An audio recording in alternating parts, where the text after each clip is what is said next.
زمارونو الله ته به موږ رجوع کوو، خنداغانې به نه کوو، ټوکې ټقالې به نه کوو. دا خو موږ وکړل که نه؟ دا خو په اټ مارج باندې چې کوم عورت مارچ شو هغه ټقالې موږ وکړې که نه قرآن پورې؟ اوس څه شوی هغه راودی که نه؟ اوس ولې جدا کېږي؟ مارچ لګ یو ځل بیا وکړې که نه؟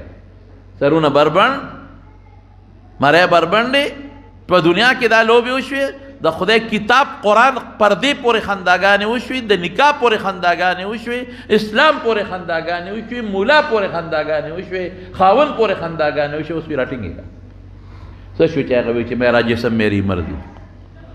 څه شو اوس که نه؟ ستا مرضي ده که نه؟ اوس راشه که نه بچ که که نه؟ ستا مرضي ده که د الله مرضي ده؟ اوس به راته پته ولګي جسم ستا دی، مرضي ستا نه چلېږي. اوس دا ولې 6 فټ او 7 فټ کې د یو بل نه لرې ګرځې؟ ستا مرضي ده نو ولې کور ناست دی؟ روځه اوس که نه؟ چې ستا مرضي ده او ستا وجود دی نو دا ولې دې په کور کې دننه او دا خپل وجود کېنو؟ اوس روځه میدان ته که نه؟ روځه شابه خدای ښیي که نه؟ ټک سره خدای ښیي. کافر ته هم ښیي او مسلمان ته هم ښیي چې دا مو وایه ظالمه، وجود تاله ما درکړی دی، مرضي پکې ستا نه چلېږي، زما به چلېږي. زه ونه غواړم هېڅ هم نشې کولی. الله ته به رجوع کوم. ګوره چې تا په زړه کې یره راغله، دا توبه ولې سړی وباسي؟ هله سړی وباسي چې په سړي یره راشي که نه؟ یره چې نی راغلی بیا توبه څوک نه وباسي.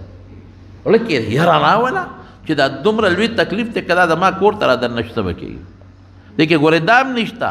ټیک ته دام یو احتیاطي تدابیر دی چې دا چاته دا بیماري لګېدلې هغه د خلکو نه لرې وي. لیکن زمارونو په دا ړومبي دل په دا اوس یو ځای کې واورېدل چې پلان کې یو کلی چې آیات کو چې هلته هم یو مریض د کورونا وایرس پیدا شو. نو هغې ته خو د چین نه څوک نه دی راغلی، نه د ایران نه څوک راغلی، نه د سعودي نه څوک راغلی. دا بیماري ړومبي سړي ته چې ولګېده چاره طرف نه ورته ولګېده، چا طرف نه ولګېده. اوس رسول الله صلی الله علیه وسلم تپوس شو که نه؟ وي داسې خشته وخاني یو خارښتي ورسره ګډ شي، ټول په خارښتیان شي. هغې وفرمایل ړومبي ته چا راوسته؟ دې نورو ته خو رده نه ولګېده، ړومبي ته چا راوسته؟ الله. نو چې کوم ذات دې ړومبي ته کوم دا خارښ بیماري راوستې ده، نو هغې ذات د دې خارښتي نه دې نورو ته هم ور منتقل کړه که نه؟ اوس چې زه سوچ کې نو الله له به ځې. نو دا ګورې توبه وباسئ، الله ته رجوع کې. که په کور کې درته یو ماشوم ته ولګېده څه به کوې؟ او ماشوم سره به څه کوې؟ دا لوی خو به لرې کې هغه کټ کې سمله، دې ماشوم سره به مور څه کوې؟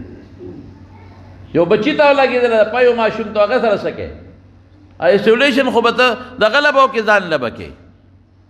مشر سړی به یوه ماله نږدې 6 فوټه کې مه راځې، د خیر دی ډوډۍ به ورته لرې ځای نه ورکړې. لیکن دغه ماشوم بچي سره څه کوې؟ دې ماشومې بچی سره څه کوې؟ دې سره به څه کوې؟ ګوره د خدای د غضب او د قهر قسم په خدای که څوک کې اسبابو باندې هم نشي پوره کولی. اسباب کم دي؟